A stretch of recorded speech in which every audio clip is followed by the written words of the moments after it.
the same kind of difficulties in understanding what you mean, using different words for the same things, using the same words for different things, just having a somewhat different perspective on things because you have a whole different set of experiences and you grew up with possibly different values and social experiences.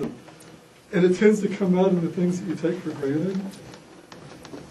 And there's an old proverbial saying in anthropology that it's a sense that fish didn't discover water. That what? Fish did not discover water. That you don't actually understand your own culture because you're immersed in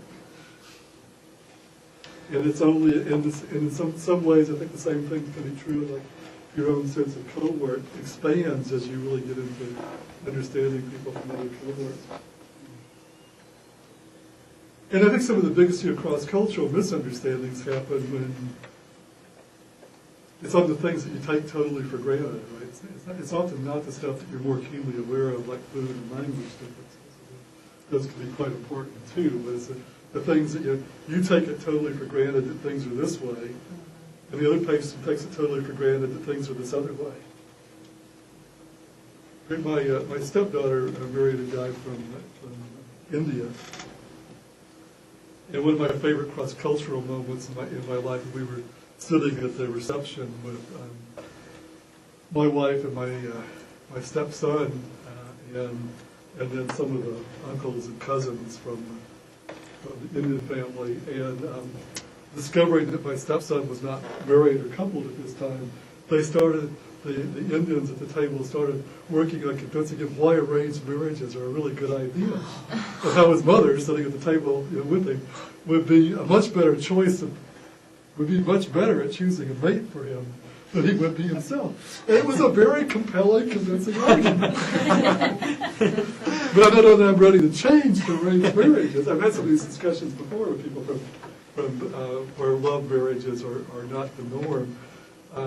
But they made a very good case for like, when you're young, you're stupid, you're driven by hormones, you make really bad decisions, and they elicited some discussions from him about all the bad choices he'd already made in relationships. And they said, see, your mom knows you best, she has your best interest at heart, she wants you to have a good life,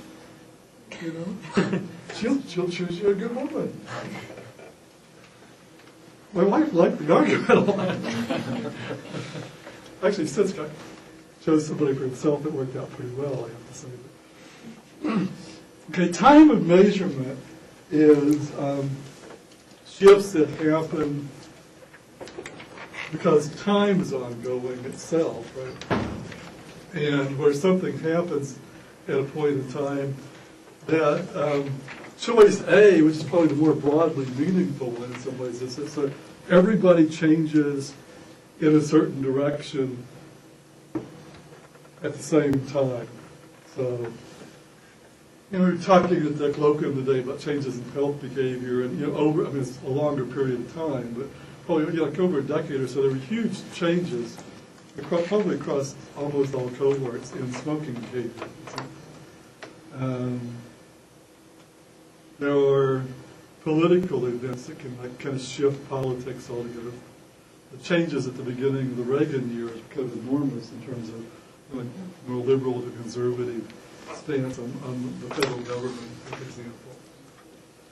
Certainly some of the changes that have stayed with us since the 60s have had to do with the acceptability of living with people that you're not married to, pretty much a complete end to stigmatizing the children of relationships where the parents aren't married and so forth. It's kind of become being illegitimate as a person it's kind of a dead concept in our culture.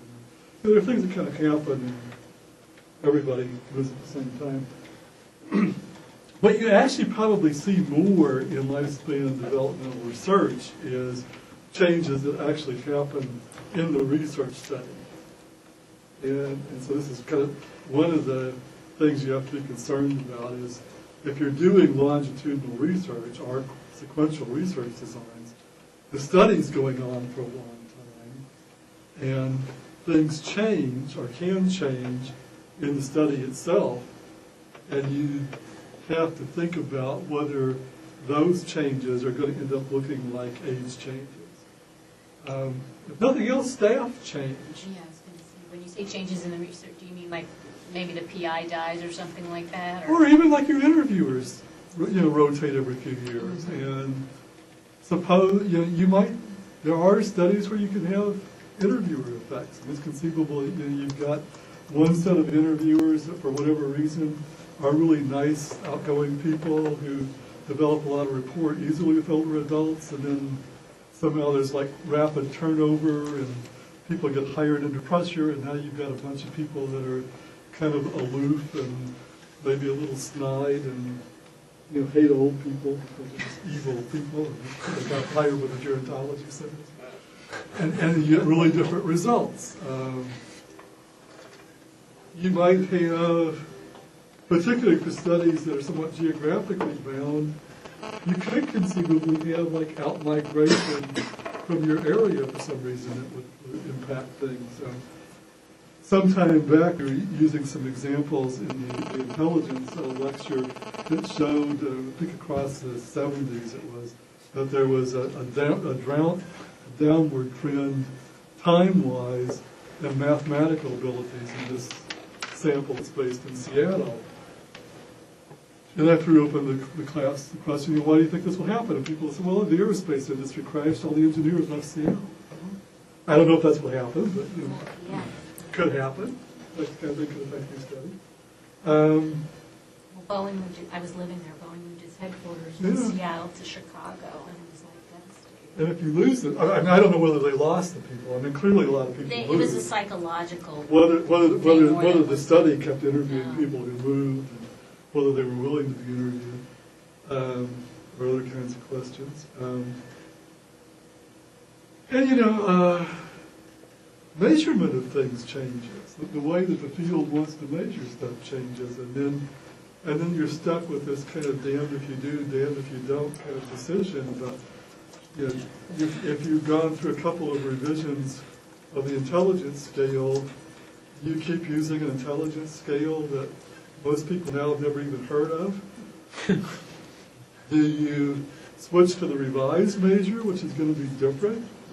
There are ways you can arguably do this. I mean, you can, anytime you switch measuring devices, you can, in principle anyway, you can always use standardized scores, and so you can do everything on the same metric, and you can sort of put scores from different types of measures into the same metric and add them together or compare them, but it's not the same as comparing them in the same test. So you have these kind of issues that come up. People forget to put a certain scale in the measurement packet that gets mailed out to all the subjects. It's a different kind of problem. So you have a lot of these kind of issues that you have to kind of think about what it means for your study, and you often have people kind of going back and trying to, in different ways, construct measures of current day concepts out of questions and items that were put in for other reasons.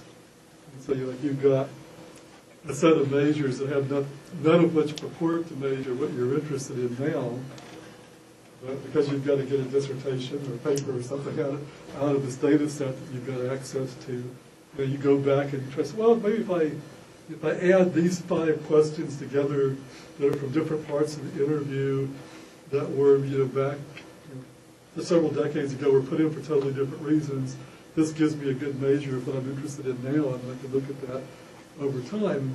There's nothing inherently wrong with that, but it's just another indicator of ways that things can change time-wise. And you might even have to wonder whether people were answering the questions the same way at different points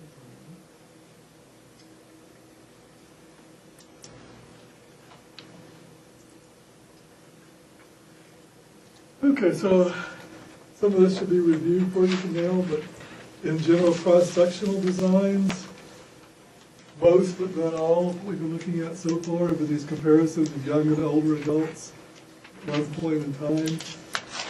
They always confound age and cohort differences. This can mean different things depending on what the cohort differences are. I think because a lot of this literature